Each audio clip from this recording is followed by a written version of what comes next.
Possible. इसका मतलब हमें एक रेंज की वैल्यू को कन्वर्ट करना है दूसरी जो रिक्वायरमेंट वैल्यू है। जो हमारी इनपुट आ रही है उसको हम मैप करेंगे। मैप करेंगे किस में? जो हमारी रिक्वायरमेंट है, जो जैसा हमारा डिवाइस है, उस डिवाइस की जैसी वैल्यू की रिक्वायरमेंट पड़ती है, उसके अकॉर्डिंग तो हम लोग उसको मैप करते हैं। मतलब सर्वो मोटर पोजीशन के अकॉर्डिंग रोटेट करता है। कैसे?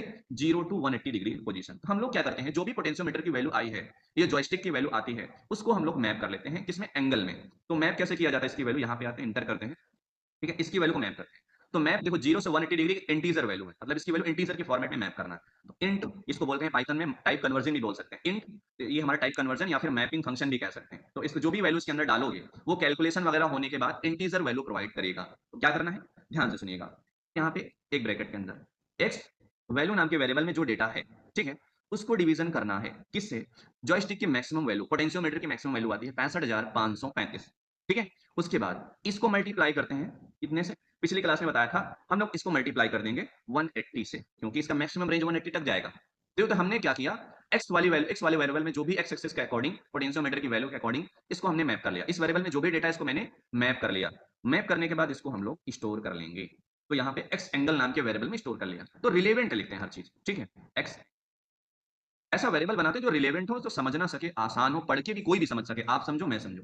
कोड ऐसे ही बनाए जाते हैं, ठीक है। चलिए, तो एक्स वाले वेरिएबल में जो भी डेटा उसको हमने मैप कर लिया किस एंगल, 0 से 180 डिग्री के एंगल में। मैक्सिमम एंगल कितना था? 180 डिग्री। तो मैक्सिमम तक वो चला गया। उसके बाद सेम काम करेंगे, यहाँ पे लिखना है इंट इन ब्रैकेट, उसके बाद लिखना है वाई, ठीक है। तो क्या लिख दिया भाई, इसको मैं डिलीट कर दूं, वाई लिखा, एंटर किया। इसको डिवीजन करना है किससे? 65,539।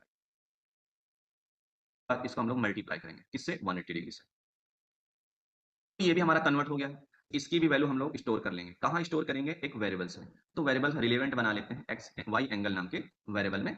इसको हमने स्टोर कर लिया, ठीक है। अब स्टोर कर लिया, बट प्रॉब्लम अभी भी है। प्रॉब्लम ये है कि अगर मैं ये वैल्यू दे दूं, ये जो हमारा कंट्रोलर है, किस ये पीडब्ल्यूएम सिग्नल जो जनरेट करता है, अगर इसको एलईडी की ब्राइटनेस को कंट्रोल करना है या फिर सर्वो मोटर की पोजीशन को कंट्रोल करना है, तो इसको ड्यूटी साइकिल में कन्वर्ट भी करना पड़ता है। ये ड्यूटी साइकिल वैल्यू के अकॉर्डिंग सर्वो मोटर को कंट्रोल करता है। Speed control of DC motor या फिर एलईडी ब्राइटनेस ऑफ एलईडी की ब्राइटनेस को कंट्रोल करना, तो ड्यूटी साइकिल देना पड़ेगा। इसका मतलब हमने क्या किया, रीड किया, उसको एंगल में कन्वर्ट किया। अब इस एंगल की वैल्यू को भी हमें क्या करना करना मैप करना पड़ेगा, कन्वर्ट करना पड़ेगा। किस में? इसको भी कन्वर्ट करना पड़ेगा हम लोगों को ड्यूटी साइकिल में। तो मैं पिछले लेक्चर्स में ये सारी चीजें समझाया हुआ था, सर्वो मोटर को जब कंट्रोल करवा रहा था वहां पे समझाया। फिलहाल के लिए हम इसको मैप करते हैं किसमें? जो भी अब इस कन्वर्ट हो चुका है पोटेंशियोमीटर की वैल्यू, जो भी वैल्यू आई जॉयस्टिक की वैल्यू, उसको एंगल में कन्वर्ट कर लिया। अब एंगल की वैल्यू को हम कैलकुलेट करके ड्यूटी साइकिल में बना के उसको हम एक फंक्शन के थ्रू उसको हम रोटेट भी करा देंगे। तो हम लोग क्या करते हैं, यहाँ पे एक फंक्शन बना लेते हैं। ध्यान से देखिए, यहाँ पे लिखा डिफाइन। डिफाइन लेने के बाद यहाँ पे सेट अंडर स्कोर एंगल, इस नाम का मैंने क्या